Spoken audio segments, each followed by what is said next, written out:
میرے دوستو، انسان کو اللہ تبارک و تعالیٰ نے کچھ چیزوں کی فطرت عطا کی ہے۔ وہ کہیں اپنے آپ کو تکلیف میں محسوس کرتا ہے تو کہیں اپنے آپ کو آسانی میں محسوس کرتا ہے۔ بڑا پڑھا لکھا، سمجھدار، مالدار، وزادار آدمی ہونا، لیکن اس کے کپڑے میلے کچیلے ہوں تو نہ وہ کہیں جانے میں آسانی محسوس کرتا ہے اور نہ کسی کو گھر بلانے میں آسانی محسوس کرتا ہے۔ ایک مفت کا بوجھ اس کی طبیعت پہ ہوتا ہے کہ میرے کپڑے ٹھیک نہیں، مفت کا بوجھ۔ لیکن بندہ بالکل ان پڑھ ہو، سادہ ہو، گھر ٹوٹا ہوا ہو، لیکن اس کے کپڑے ٹھیک ہوں، اٹھنا بیٹھنا بھی نہا کے آیا ہو، استری والے کپڑے پہنے ہو، تو کہیں بیٹھتے ہوئے ذرا ہچکچاہٹ نہیں محسوس کرتا۔ آپ خود جب اپنے وہ کپڑے اتار لیتے ہیں نا، ان کو مٹی لگی ہوئی تھی، کہیں گرد لگ گئی تھی، تو خود بھی اپنے آپ کو آسانی میں محسوس کرتے ہیں۔ ورنہ نا وہ ساری محفل میں سب سے زیادہ توجہ اسی بات پہ رہتی ہے کہ میرا بٹن ٹوٹا ہوا ہے، اور وہ جینے نہیں دیتا کہ بٹن جو ٹوٹ گیا ہے، تو بار بار بندے کا خیال ہوتا ہے کہ کدے تک نہ لائے کوئی۔ یہ نفسیاتی مسئلہ ہے، اس کو سمجھیں۔ انسان فطرت کے ہاتھوں بعض اوقات مجبور ہوتا ہے۔ جس طرح انسان کا ظاہری حلیہ ٹھیک نہ ہو تو پورے سکون میں نہیں ہوتا، اسی طرح اگر باطن پہ کوئی بوجھ ہو نا،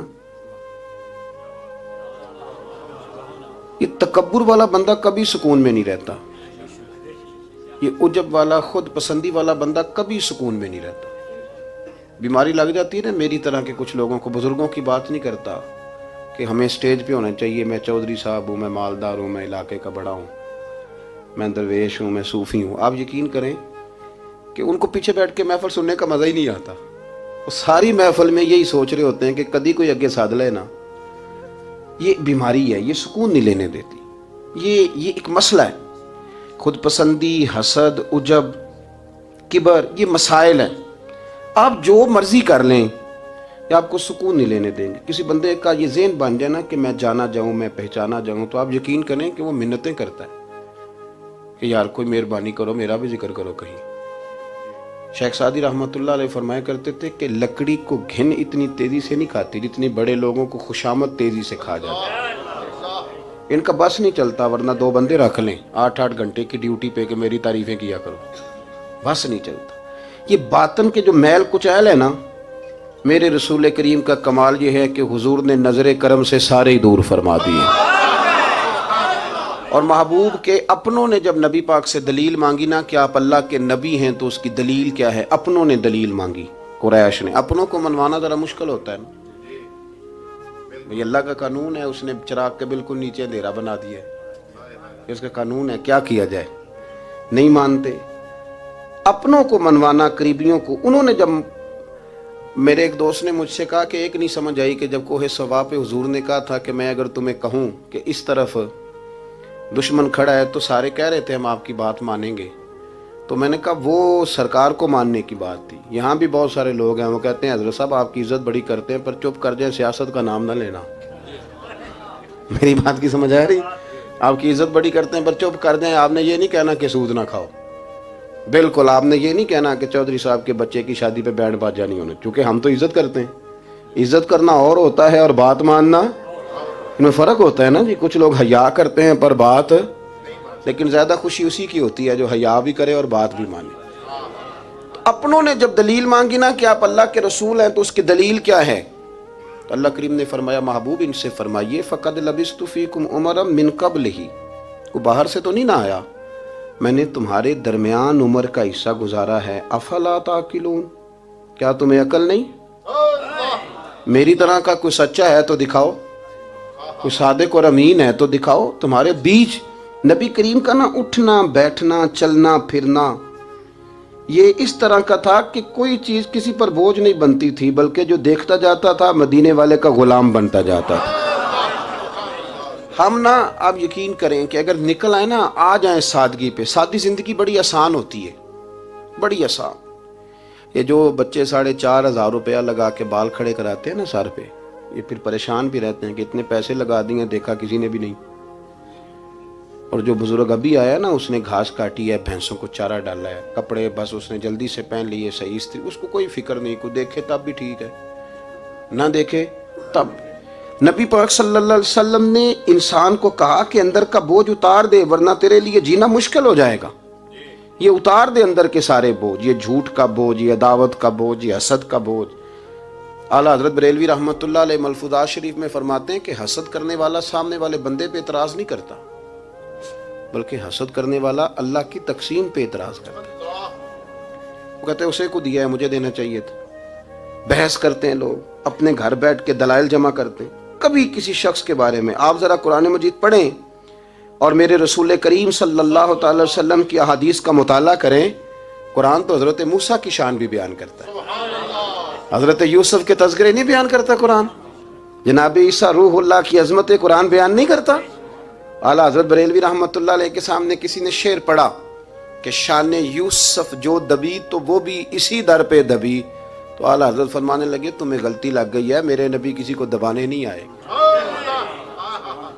تو بندے بڑے حضرت ہوتے ہیں نا جی، اعتراض تو پڑا ہے ابھی باٹتے پہ ہے. تو کہنے لگا جی شعر پہ اعتراض کرنا آسان ہے پر شعر کہنا مشکل ہے. تو فرمانے لگے چلو کہہ بھی دیتے ہیں. اس نے کہا دی اب کہیے. تو فرمانے لگے شعر یوں کہو کہ شان یوسف جو بڑی وہ بھی اسی در سے بڑی. شان یوسف جو بڑی تو وہ بھی اسی. عزت دینے سے آپ کوئی کمزور ہو جائیں گے؟ کوئی نقصان ہو جائے گا کسی کو عزت دینے سے؟ کیا فرق پڑتا ہے؟ لیکن آپ یقین کریں کہ وہ اتنی مصیبت بنی ہے عزت لینے کی، پروٹوکول لینے کی، اپنا آپ منوانے کی، اتنی زیادہ. بلکہ وہ لوگ جن کو بالکل اس چکر میں نہیں پڑنا چاہیے تھا، درویش لوگ، وزیروں کا بھی استقبال ہو رہا ہوتا ہے اور پیروں کا بھی استقبال ہو رہا ہوتا ہے. کوئی وزیر چڑھ جائے روڈ پہ تو رستہ غریب آدمی کو پھر بھی نہیں ملتا، تو کوئی تگڑا پیر چڑھ جائے تو پھر بھی نہیں رستہ ملتا. حالانکہ یہ درویش ہیں، یہ فقیر ہیں، یہ فقر کا درس دیتے ہیں، لیکن چاؤ ہی پڑا ہے. میرے رسول کریم صلی اللہ علیہ وسلم نے سادہ اور سمجھ والا اور عین طبیعت کے مطابق جس میں کسی بندے کو کوئی مشکل نہ ہو. پتہ ہے میرے محبوب کا کمال یہ تھا کہ نبی کریم تک رسائی بڑی آسان تھی. ہر بندہ بڑی آسانی سے پہنچ جاتا، بڑی آسانی سے. بخاری میں بھی حدیث ہے لیکن قاضی اعجاز رحمۃ اللہ تعالی علیہ نے بڑے پیار سے لکھی ہے اور انوکھا رنگ ان کی تحریر میں اچھا لگتا ہے. حضرت انس بن مالک رضی اللہ تعالیٰ عنہ فرماتے ہیں کہ ملک شام کا ایک شخص حضور کی بارگاہ میں حاضر ہوا اپنے بادشاہ کا کوئی پیغام لے کے. غریب آدمی نا ویسے ہی طبعاً ہی تھوڑا سا مایوس ہوتا ہے، ڈر رہا ہوتا ہے، وہ سہما ہوا ہوتا ہے. لیکن حالات کے سہمے ہوئے لوگوں کو بتا دو حالات بدل جاتے ہیں، ایک جیسے نہیں رہتے. لیکن یہ بیچارے سہمے، یہ ہر جگہ ڈر رہے ہوتے ہیں. یہ آستانوں پہ بھی ڈر کے پیچھے بیٹھے ہوئے ہوتے ہیں، آستانوں پہ بھی پروٹوکول مل رہا ہوتا ہے جس کی جیب تگڑی ہوتی ہے. تو ڈرتے ہیں یہ لوگ اور ان پہ پریشر بڑھا دیا جاتا ہے. کچھ ایسے کام کیے جاتے ہیں جن سے ان کی دلوں پر بوجھ بھی رہتا ہے کہ نہیں یہاں بات کوئی نہیں کرنی. حضرت انس بن مالک رضی اللہ تعالیٰ عنہ فرماتے ہیں جب وہ آیا نا نبی کریم کی بارگاہ میں تو وہ کانپنے لگا. کوئی بات بھی نہیں ہوئی، کوئی ایسا مسئلہ بھی نہیں ہوا، لیکن وہ کانپنے لگا اور تھر تھر کانپنے لگا. تو اللہ کے رسول صلی اللہ علیہ وسلم نے اسے فرمایا کہ کیوں ڈرتے ہو، کیا بات ہے؟ کہنے لگا میں مدینے کی جو ریاست ہے اس کے سربراہ کے پاس آیا ہوں. غریب آدمی ہوں، ڈر لگتا ہے کوئی ایسی بات نہ ہو جائے کہ آپ ناراض ہو جائیں. تو انہوں نے تو دیکھا تھا نا ان لوگوں کو کہ جو جانور کو مالک کی مرضی کے بغیر چھاؤں میں باندھ دیتے تھے تو مار پڑتی تھی. اتنا سیانا ہو گیا تو مرضی کرے گا، مجھے ڈر لگ رہا ہے. حضرت انس بن مالک کہتے ہیں بات کہاں کی تھی چلی کہاں گئی. اس نے کیا کہا اور پھر جواب میں میرے محبوب نے کیا فرمایا. آپ ذرا بات کا لیول دیکھیں اور حضور کی گفتگو کا سٹیٹس دیکھیں. یہ وہ لوگ، یہ وہ تربیت ہے جو لوگوں کے دلوں اور روحوں تک اترتی ہے. میرے نبی کریم صلی اللہ تعالی علیہ وسلم نے بات سنی تو حضور رو پڑے اور اتنا روئے کہ گھٹنوں کے بل زمین پر بیٹھ گئے. جناب انس بن مالک فرماتے ہیں حضور فرمانے لگے نہ بھائی تو کسی بادشاہ کے پاس نہیں آیا، نہ تو کسی حکمران کے پاس نہیں آیا، تو اس بیٹے کے پاس آیا ہے جس کی ماں گوشت کے خشک ٹکڑے کھا کے بھی رات گزار لیا کرتی. میری ماں تو گوشت کے خشک ٹکڑے کھا کے رات گزار لیتی تھی، نہ تو کسی. حضرت انس بن مالک کہتے ہیں اس نے بات سنی تو وہ بھی رو پڑا اور میں نے سنی تو میں بھی رو پڑا. دوستو رسول کریم دیکھیں نا ہم لوگوں نے کس طرح کا لیول بنایا ہوا ہے. ابھی تک وہ جو دولت کا رٹا ہے تھوڑا بہت وہ ابھی تک چلتا ہے. ابھی تک خاندان کے اندر کوئی بندہ امیر ہو جائے تو چودھری بھی وہی ہوتا ہے، سیانا بھی، میرا تو خیال ہے پیر بھی وہی ہوتا ہے. شرط یہ ہے کہ اس کے پاس پیسے ہونے چاہیے، وہی شیخ ہوتا ہے، سارا کچھ وہی ہوتا ہے۔ نبی پاک صلی اللہ علیہ وسلم نے ہمیں کہا کہ یہ تمہارے اندر کے بوجھ ہیں، ما حاک فی صدرک، گناہ جو ہوتا ہے یہ کھٹکتا ہے سینے میں، یہ بندے کو پریشان کرتا ہے، بندہ تکلیف میں ہوتا ہے کسی کو پتہ نہ چل جائے۔ ہم لوگوں نے آہستہ آہستہ کر کے نا احساسات کی دنیا چھوڑ دی ہے، ہمارا مزاج نہیں، چھوٹی چھوٹی باتیں ہوتی ہیں لیکن ہم توجہ نہیں نہ کرتے۔ کوئی اتنا مشکل بات نہیں کہ رات کو بیٹا پھل لے کے آیا تو اپنی بیوی کے کمرے میں چلا گیا۔ لوگ اس کی ماں کو اور اس کے باپ کو یہ بات آسانی سے کہہ دیتے ہیں کہ آپ حوصلہ کریں، دفع کریں، جو کر رہا ہے کرنے دیں،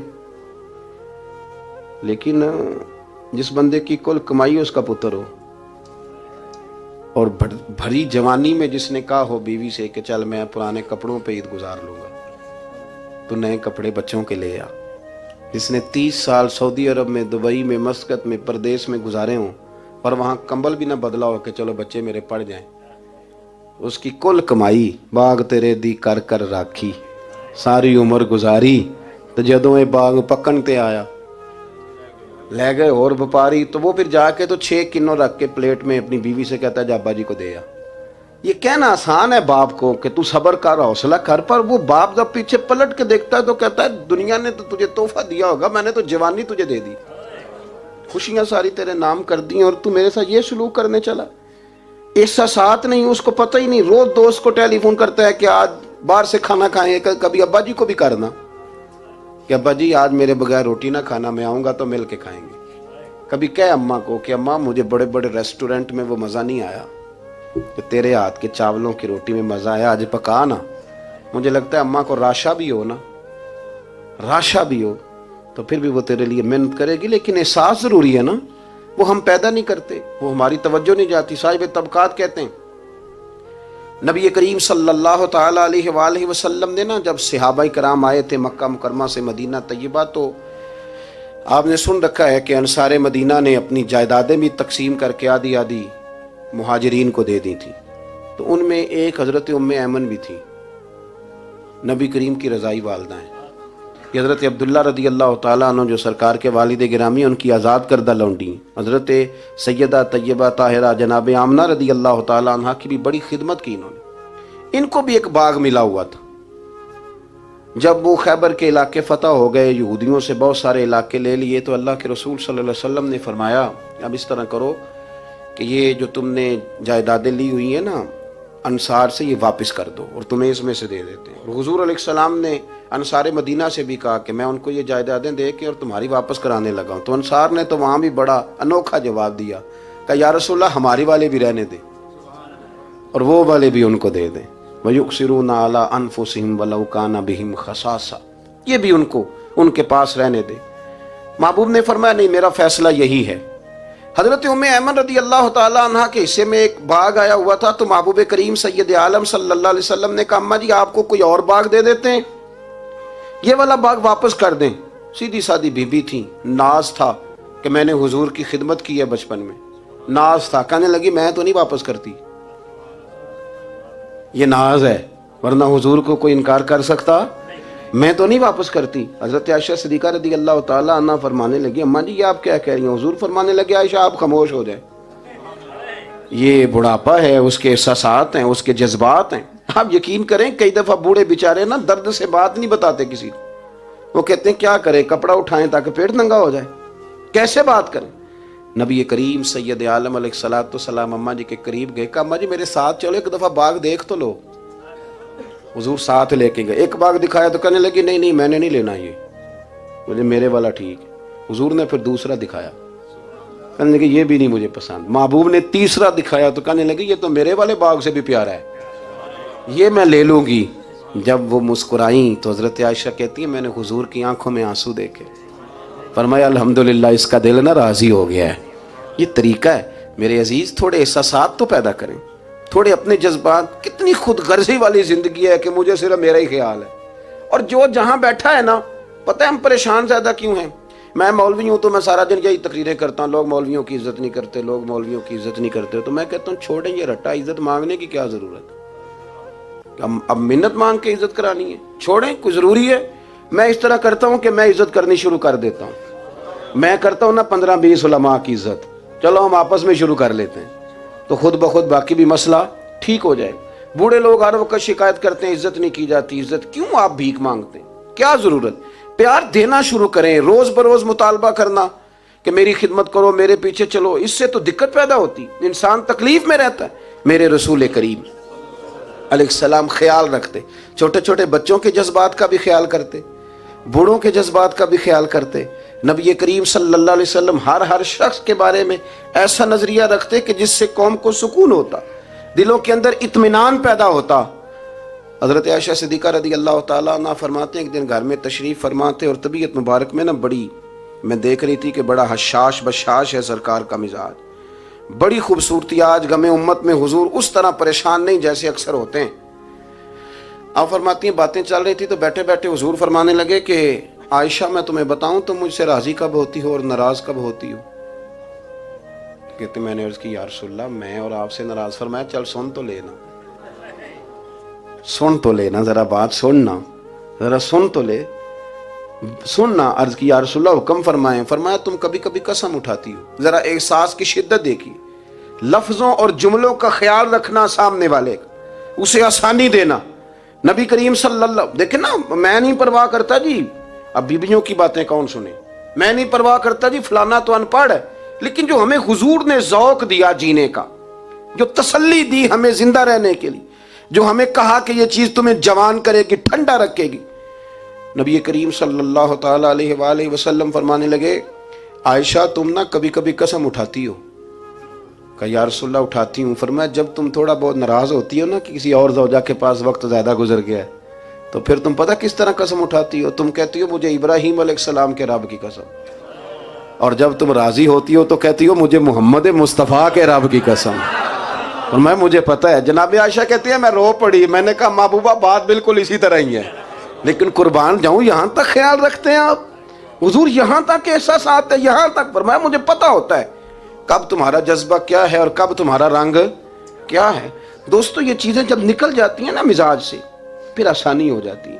لیکن وہ ہمارا اپنے آپ کو پسند کرنا، اپنی طبیعت پہ ناز کرنا، اپنے آپ کو دیکھتے رہنا اور اپنی تعمیر میں اتنا غرق ہونا کہ باقی ساری خوبصورتیوں سے بھول ہی جانا، صرف نظر ہی کر لینا. تھوڑا تھوڑا پیار بانٹیں. اتنا اوپر کھڑے ہو کے نیچے دیکھو گے تو ہر چیز چھوٹی نظر آئے گی. کبھی کبھی نیچے کھڑے ہو کے بھی اوپر دیکھیں، انشاءاللہ بڑے بڑے قد والے لوگ دنیا میں ملیں گے، بڑے بڑے قد والے. بہت سارے لوگ مجھے کہتے ہیں نہیں کامل پیر نہیں ملتا. میں کہ نہیں ملتا. پیسے بندے دی جیب میں ٹھیر سارے ہوں تو پھر کامل پیر کیویں ملے؟ اور 2 MA وہ کر جائے چاہے سیپلیوں میں ہی پاس کر جائے پھر کامل پیر کیسے ملے؟ وہ ہو چودھری صاحب اور اس کو پیر مل جائے. ان 3 بندوں کو پیر ملتا، اس کے لیے تو تھوڑا نیچے اترنا پڑتا ہے نا جی. پہلے جو برتن بھرا ہوا ہو تو اس میں پیر صاحب کیا ڈالیں گے؟ کوئی خالی ہوگی تو شے اندر آئے گی نا. اپنی زندگی میں تھوڑا سا لیول. حضرت خواجہ شمس العارفین سیالوی رحمۃ اللہ علیہ، خواجہ صاحب گزر رہے تھے تو ایک بچہ نا، ہمارے دیہاتوں کے بچے جو ہوتے ہیں نا وہ ان کا اپنا سٹائل ہوتا ہے اور وہ بڑے مست لوگ ہوتے ہیں. اصل مزہ وہی بچے اٹھاتے ہیں جو دیہاتوں کے، وہ جو زندگی گزارتے ہیں بڑی شاندار ہوتی. میں آپ کو تجربے کی روشنی میں کہہ رہا ہوں، میں نے دیہات بھی کھول کے دیکھے اور شہر بھی سارے دیکھے الا ماشاء اللہ، ڈھیر سارے شہر میں نے دیکھے. اور میں نے اس میں دیکھا ہے کہ زیادہ سکھی یہی بچے رہتے ہیں جو مٹی میں بھی کبھی کبھی دوڑتے ہیں، ہاں جو سن لیتے ہیں تھوڑی بہت. آپ یقین کریں کہ سارے گاؤں کے بوڑھے ہی دادا ہوتے تھے اور سارے ہی چاچے ہوتے تھے اور سارے ہی. اب تو رٹا بن گیا، اب تو مسئلہ خراب ہو گیا، عجیب سی الجھن لوگوں نے پیدا کر دی. خواجہ صاحب رحمۃ اللہ علیہ گزر رہے تھے تو ایک بچہ بیری کو روڑے مار رہا تھا. روڑے سارے جمع کر دیے اور مارتا جا رہا ہے. اور یہ بچے گاؤں کے جب یہ فائرنگ کرتے ہیں نا بیری پہ تو یہ روڑے پہلے جمع کر لیتے ہیں تاکہ پھر بے دریغ بغیر رکنے کے اپنا کام کرتے رہیں. تو مار رہا تھا تو حضرت شمس العارفین رحمۃ اللہ تعالیٰ علیہ آپ بھی گزرے، مریدین ساتھ تھے، تو 1-2 روڑا نا حضرت کو بھی لگ گیا. تو فرمانے لگا پتر ذرا خیال کرنا میں بوڑھا آدمی ہوں، اس عمر میں تو زخم بھی ٹھیک نہیں ہوتے. اس نے بچے نے پلٹ کے دیکھا تو وہ تو جانتا تھا نا کہ چائے سے کیتلی زیادہ گرم ہوتی ہے، مرید ماریں گے. اس نے دوڑ لگا دی، بھاگا اور سر پٹ دوڑا. اور جب وہ تیزی کے ساتھ دوڑا نا، تیزی کے ساتھ، اللہ اکبر، تو تو خواجہ صاحب نے بھی مریدوں سے کہا اس کو پکڑ کے لاؤ، پکڑ کے لائے تو خواجہ صاحب فرمانے لگے دوڑتا کیوں؟ کہنے لگا جی دو حرفی بات ہے، آپ ماریں گے، آپ کے مرید ماریں گے، روڑا جو لگ گیا۔ کیا انداز ہے بزرگوں کا، پیار بانٹنے کا۔ یہ چیزیں انسان کو بڑا میٹھا رکھتی ہیں۔ آپ یقین کریں پروٹوکول سے نکل آئیں آپ سوکھے ہو جائیں گے، آسان زندگی۔ خواجہ صاحب رحمۃ اللہ تعالیٰ علیہ فرمانے لگے ویسے تو کر کیا رہا تھا؟ کہنے لگا میں روڑے مار رہا تھا بیری کو۔ تو فرمایا بیری تجھے جواب میں کیا دیتی ہے؟ کہنے لگا جی وہ تو پھل دیتی ہے۔ تو آپ فرمانے لگے تو شمس العارفین کو بیری سے بھی کیا گزرا سمجھتا ہے؟ آپ اتر میرے سینے سے لگ، اور جو پھل میں تجھے دوں گا نا پہلے کبھی نہ کسی نے دیا ہوگا۔ تھوڑا لیول تو نہیں دیکھیں نا، ہمارے بچے بڑی آسانی سے کہہ دیتے ہیں میرے گاؤں کے لوگ جاہل ہیں جی سارے۔ تو میں کہتا ہوں جاہل کو جاہل کہہ کے جان چھڑانا تو آسان کام ہے، یہ تو آسان کام ہے، پر جاہل کو پکڑ کے عالم بنا دینا یہ مدینے والے رسول کا طریقہ ہے۔ وہ جہاز میں جو لوگ زیادہ ٹریول کرتے ہیں وہ اس بات کو ذرا آسانی سے سمجھیں گے کہ جو ہمارے دیہاتوں سے لوگ جاتے ہیں نا عمرہ کرنے، اکثر غریب لوگ ہوتے ہیں، کئی تو بیچارے کمیٹیاں ڈال کے جاتے ہیں۔ تو وہ جب چڑھتے ہیں نا جہاز پہ تو بچہ پڑھا لکھا بیٹھا ہو تو بابا جی کو نہیں پتا ہوتا، تو وہ سیٹ نمبر کیسے دیکھنا ہے، تو بیٹھ جاتے ہیں جہاں جگہ ملے، سمجھتے ہیں بس ہی ہیں۔ تو بچے تنقید کر رہے ہیں جی ساڑھے پنڈ دے بندے نہیں سیانے ہو سکتے، دیکھو انہوں نے بس ہی سمجھا ہوا ہے، اور ہنستے ہیں، پھبتیاں کستے ہیں، مذاق اڑاتے ہیں۔ تو میں کہتا ہوں یار تو اگر پڑھا لکھا ہوتا نا تو تم دروازے پہ جا کے بابا جی کا ہاتھ تھامتا، پھر تو سیٹ نمبر دے کے انہیں بٹھاتا، ہاتھوں تے سیٹ بیلٹ باندھتا، پھر پانی کی بوتل دیتا اور پھر کہتا حضور بزرگوں میں فلانی جگہ بیٹھا ہوں، میری ضرورت پڑی تو دوبارہ بھی آواز دے لینا۔ پڑھے نا بخاری مسلم، حضرت انس بن مالک رضی اللہ تعالیٰ عنہ فرماتے نجرانی چادر حضور نے اوڑی ہوئی تھی اور نبی کریم صلی اللہ علیہ وسلم جا رہے ہیں، جناب فاروق اعظم بھی ساتھ ہیں۔ تو کہتے ہیں پیچھے سے ایک شخص نے نا حضور کی وہ چادر، اس میں سرخ دھارے دار تارے تھی، تو پکڑ کے نا اس نے چادر حضور کی کھینچی، تو وہ جو چادر تھی وہ حضور کے گلے میں پھر گئی۔ فرماتے میں وہ تکلیف محسوس کر رہا تھا، تو وہ کھینچ کے نا چادر، تو کہنے لگا میں کچھ مانگنے آیا ہوں۔ تو دروازہ زور سے کھٹکھٹائے اسے بھیگ دیتے ہو، تو دوڑ جا دروازہ توڑے گا۔ لیکن حدیث کے لفظ ہیں فَالْتَفَتَ إِلَيْهِ فَضَحِكَ۔ حضرت انس بن مالک کہتے ہیں جب مصطفیٰ کریم نے اس کی طرف دیکھا تو حضور نے مسکرانا شروع کر دیا۔